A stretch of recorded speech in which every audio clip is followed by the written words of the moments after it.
1940s haircuts. Cut round the bowl. Wartime food.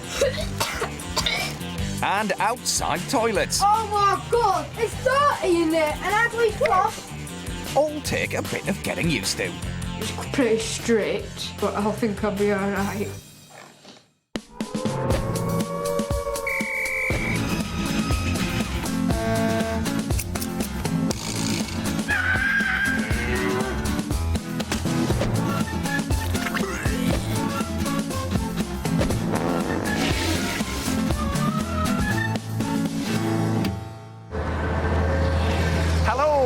Matt Baker. Over 60 years ago, when the Second World War broke out, if you lived in a city like this one, you could have been bombed. So 1.5 million children were sent to live with complete strangers in the countryside, and it was called the Evacuation. Today, we're taking 6 boys and 6 girls from cities all around the UK, back in time to 1939, where they'll experience what life would have been like as a wartime evacuee. Our 12 are typical 21st century children. They're streetwise. I'm probably a South London kid geezer. Love junk food. I absolutely adore fast food. It tastes so good. If I could, I'd have it every day.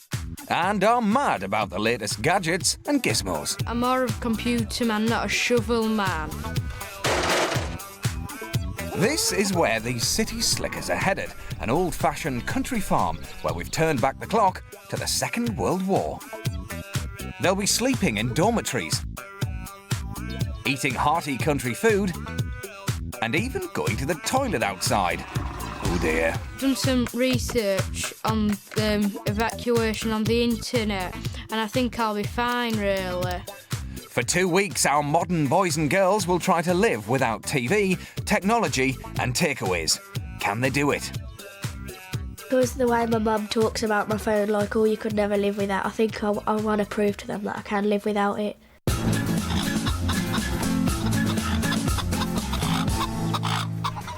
Our present-day evacuees' journey back to wartime Britain starts at a 1930s-style train station. Like the real evacuees, they'll be travelling miles away from home, accompanied by a teacher. Good morning. My name is Miss Young. I wonder whether you could stand over in the corner there with the others. And it's their first taste of good, old-fashioned discipline. Stand straight. Hands out your pockets. Put your arms down by your sides, please. If you're finding something funny, I'll make sure there's nothing to laugh about later.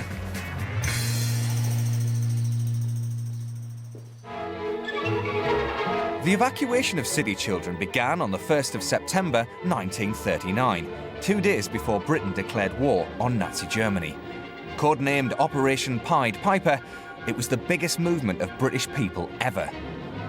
Children were instructed to register at local train stations, where they had to leave their mums and dads behind before being taken to live with strangers in the countryside.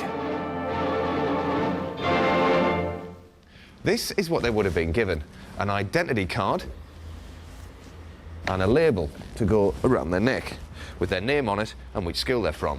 Our modern evacuees will also be given one of these. It's a gas mask which had to be taken everywhere in case of a gas attack. You never knew if or when it was going to happen. I'd like you to form into a nice straight line. Girls first. Time for our 12 evacuees to register. Yes, there you are. That's your identity card and your label to show us who you are.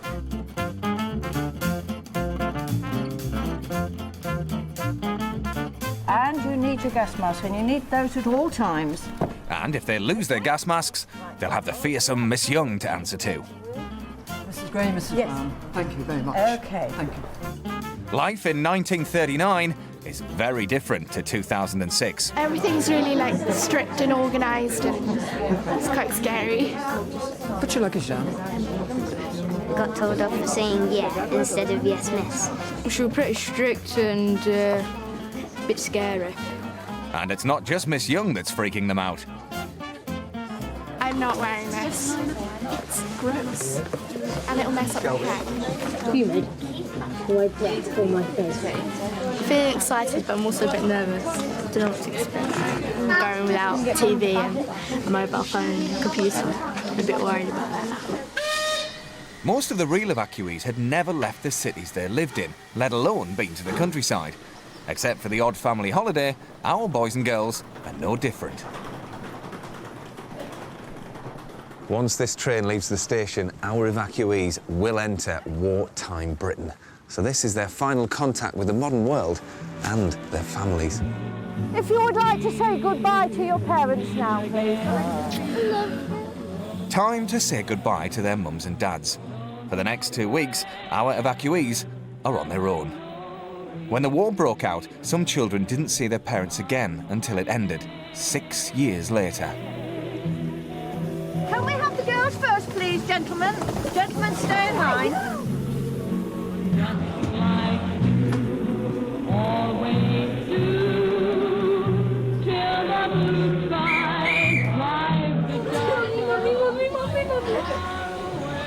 It's beginning to sink in for our time-travelling boys and girls what they've let themselves in for. I just need to get past the first few days and then I think I'll be all right. We'll be back. The mums and dads are finding it tough too. And I tried not to cry, but I just couldn't help it. I don't know how Laura's feeling, but I feel nervous for her. It's awful. I can't imagine how people did this with little kids. 5 minutes into the journey and one of the girls has already broken rule number 1. If there's going to be a war, your gas mask is with you at all times. It does not come out of the box unless I say it may. It is not a toy. So our evacuees are getting their first taste of life 1940s style, and they're about to get another one now because this is what they would have been given as a packed lunch. Let's have a look. We've got an apple here, an absolutely massive ham sandwich, and also to wash it down with a tin of condensed milk. It's very sweet, but I don't think I could manage a whole tin. You won't come out. That's not milk. Oh. Food is disgusting. I feel sorry for people back in the olden days when they had to eat. It just seems old, you know, the way it's like. I don't like stuff that looks old. I don't. The condensed milk and ham sandwiches haven't gone down too well with our evacuees. In fact, for Richard Hall, they haven't gone down at all. When the train's moving, do you feel better? No, miss. It won't be very much longer, this journey. It's just your nerves. It looks like wartime food is going to take a bit of getting used to. Richard is an extremely fussy eater. Well, I don't like Chinese food because I don't like spicy things or Indian. I don't like spaghetti bolognese because it looks like worms and eyeballs, which I don't like eating. What's there is there. You will have to eat it because there won't be any choices like there are here. You'll be all right, Ward. Yes, miss. Condensed milk can now be added to the long list of food Richard doesn't like.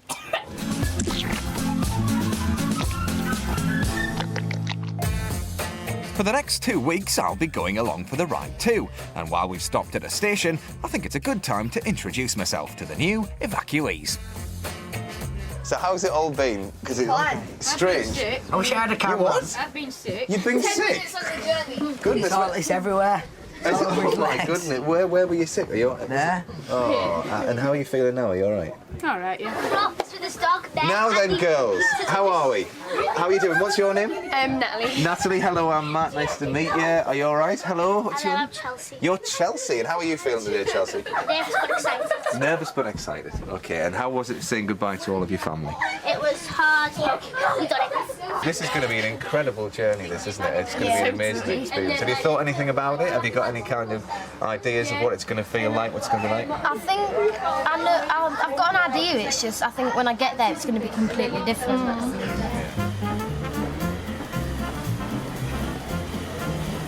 OK, we're going to get off here now.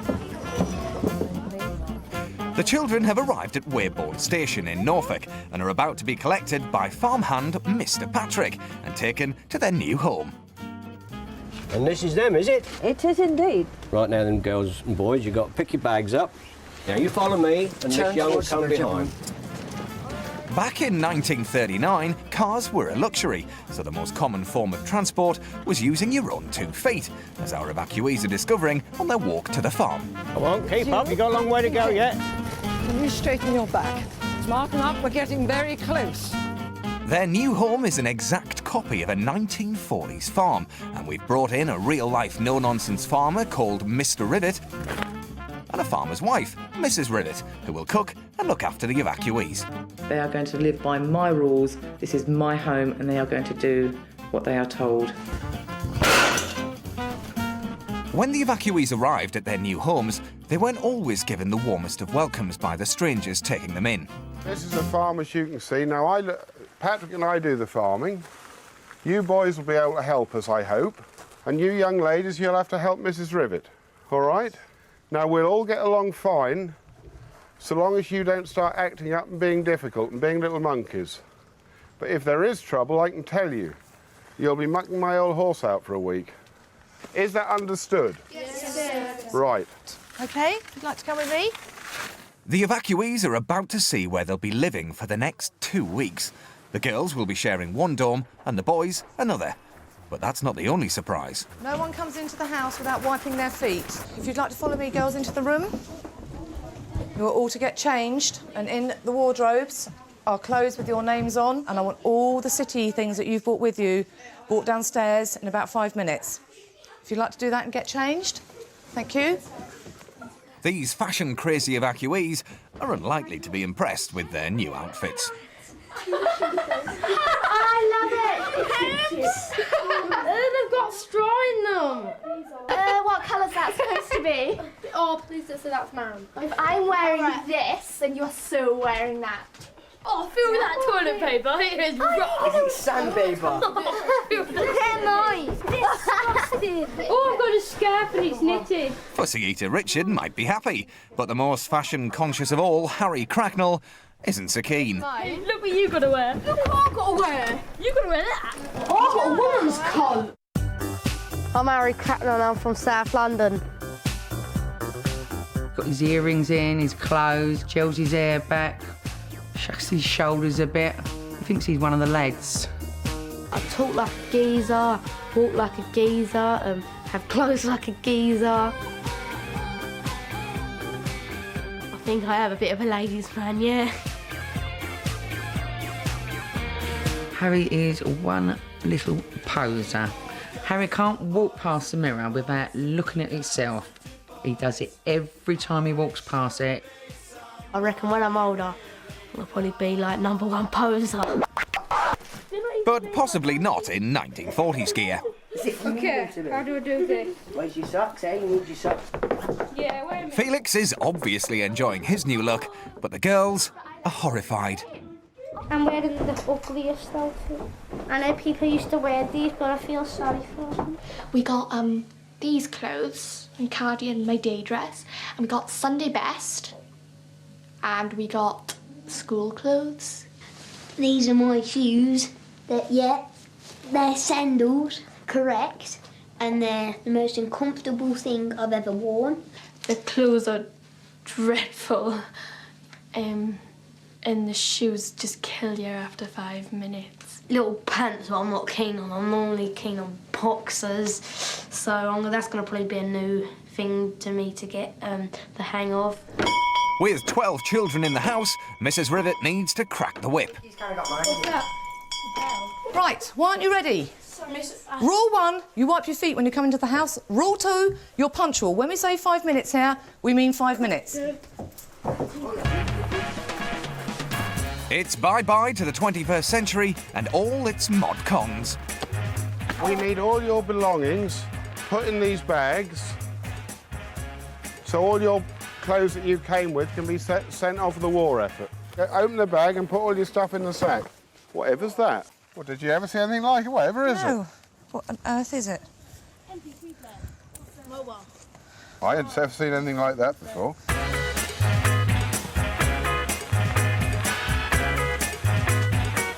Will you please take that thing out of your ear and put it in here? I cannot do it, boys, with jewellery. I've never seen anything like it. Right. Anybody else got necklaces or bracelets? I thought we we'll be able to keep some stuff. The new look doesn't end with the clothes and shoes. Mrs. Rivet has roped in farm help Miss Victoria to give their 2006 hairstyles the chop. Never seen anything like it. Like a hedgehog.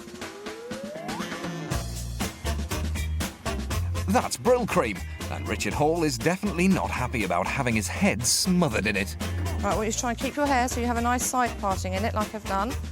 OK, and combed at all times and looking smart and clean.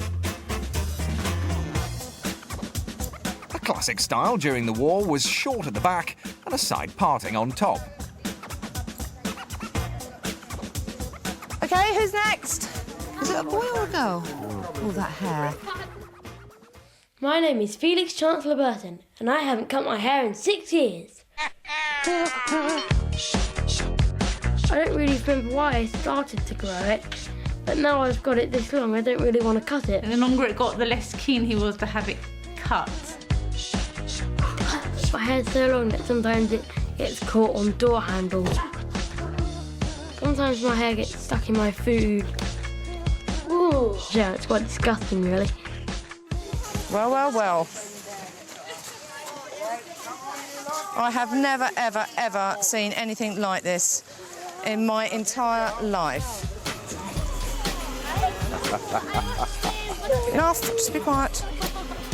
Oh dear, Felix, there it goes. And if you thought that was bad...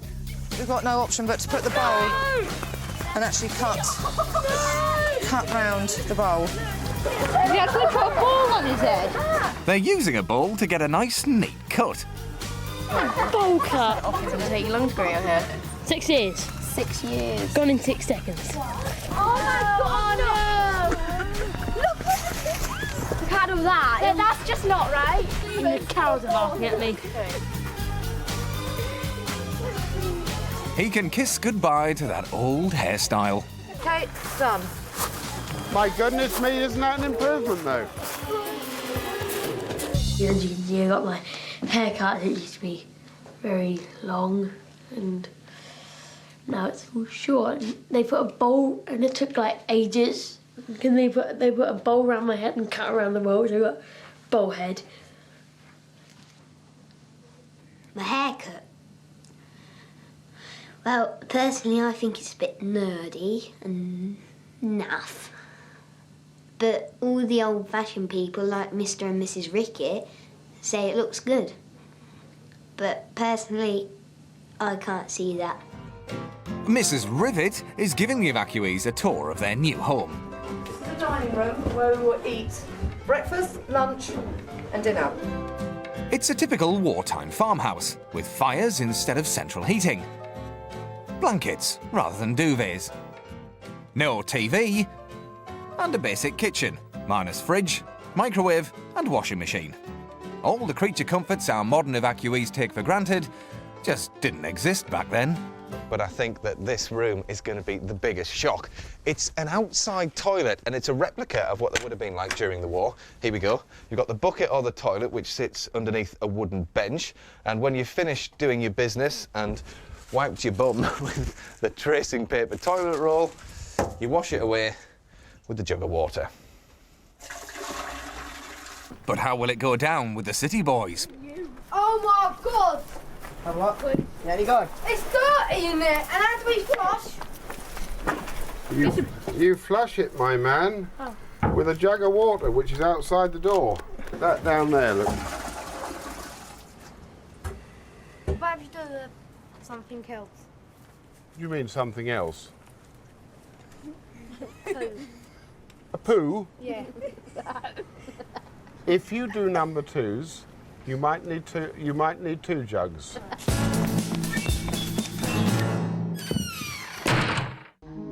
In 1939, when the children arrived at their new homes, many found it difficult to settle in. Our evacuees are no different.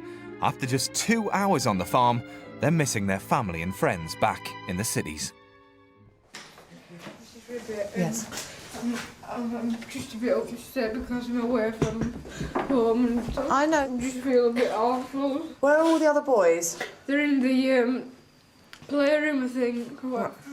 where our games are. All right, come on.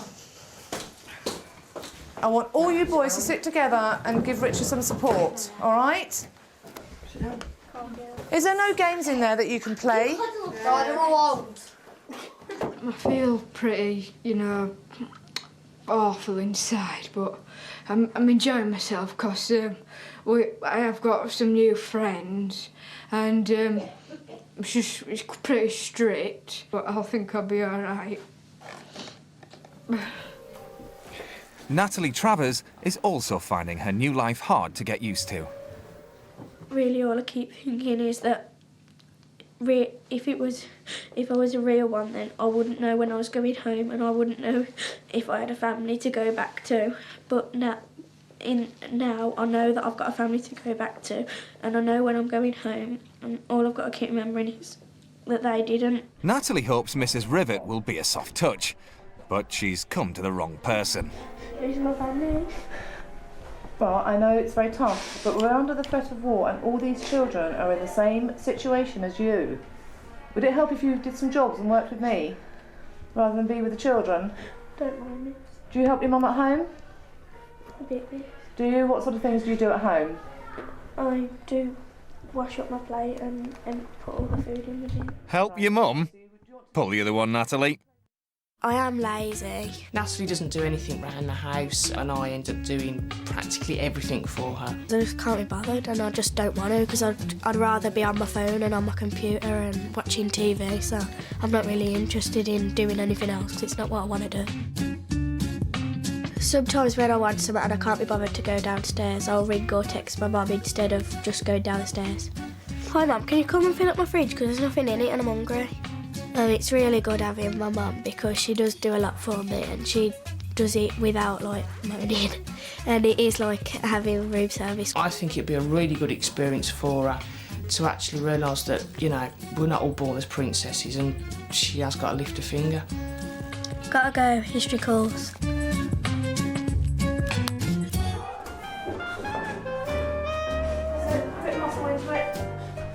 At least good old-fashioned hard work should definitely take her mind off home. It's work, work, work for Natalie now. Back in the 1940s, girls were expected to do all the domestic chores. Should I take the screen out? Yes. The next task is to set the table for a sit-down dinner. You're doing a great job, apart from you need to put a tablecloth on. Eating in the dining room will be an alien experience for these city girls. I eat in my living room on the couch watching TV. Yeah. And I eat it at 4 o'clock. I eat it whenever I want. I eat at 5, and then at 7, and then maybe at 10 as well. I eat whenever I'm hungry. There's no 24-hour snacking at Castle Farm. Dinner is at 5 p.m. and fast food and takeaways are not on the menu. Mealtimes are going to be more formal than our evacuees are used to. Right, we'll say grace. What we're about to receive, may the Lord make us truly thankful. Amen. Amen. Amen. Right, sit you down. Well, the evacuees are just tucking into their first meal here on the farm, and it really is very nice. A corned beef fritter, veg, and steamed deer pudding, sweet. It's good hearty country food, this. They must be enjoying it. Or maybe not. Tia and Harry seem to be struggling. If you don't like it, you'll have to leave it, but there'll be nothing till the morning. More used to pizza, chips and kebabs, I think some of our evacuees might be going to bed hungry. I need 3 more carrots eaten, otherwise there'll be no pudding for you. There's 1. She's got loads of carrots. She's a girl, for goodness sake. Leave her alone. Oh, Susan, I thought you were sick. Yeah, I really don't like my vegetables. I've just seen your face, so you like... I'll vote for you. You'll go far in life.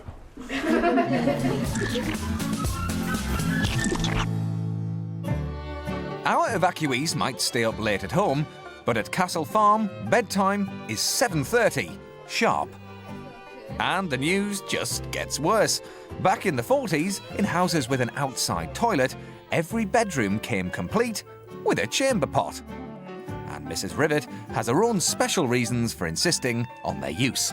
The children are having chamber pots this evening because I will not tolerate them stepping 1 foot out of their bedrooms and running around my house. Miss, could I quickly run down to the lavatory, please? No. Oh. I don't care. You need to go to the toilet. You use the Po. Bedpans? Oh dear. They better pray that they don't need the loo tonight. Do you know, I think that life as an evacuee is going to be far tougher than this lot first thought. Good nights, girls. Sleep tight. Don't let the beddy bugs bite. All right. It'll be good. Good nights.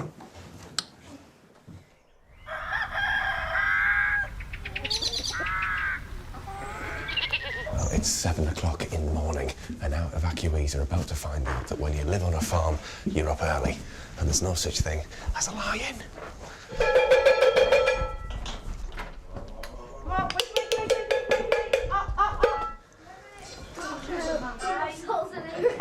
I woke up loads of times in the night because the cover kept falling off and I needed a wee, but I was not going in that. I was so desperate all night, but I was thinking I did not want to wee that. Nobody's used it yet. I don't want to be the first one to use it. I wish I could say the same for the boys. And they didn't just use it for number ones. Something bad happened in the night. You what? Just follow me, just follow me, just follow me. Something bad happened? Why? What? Follow me. I can tell you what happened there. I guess we've done it. I don't know, I don't need to go any closer. Goodness me.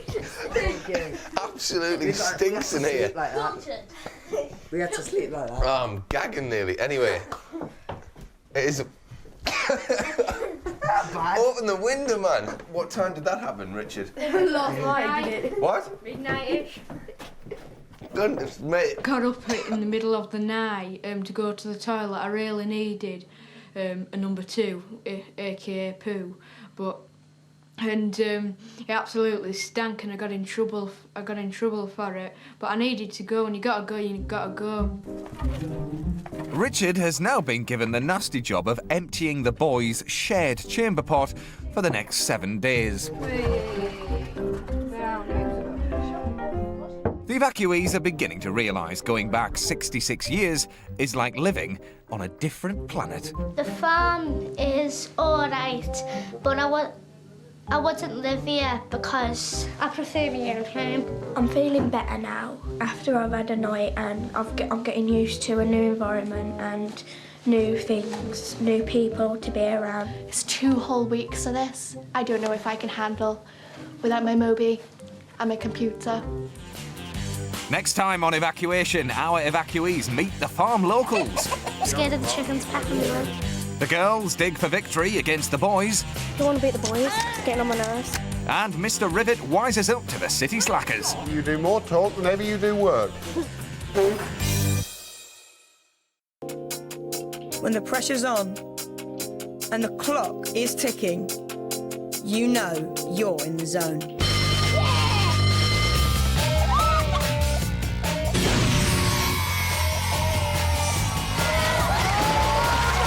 CBBC's #1 game shows are in the Game Show Zone.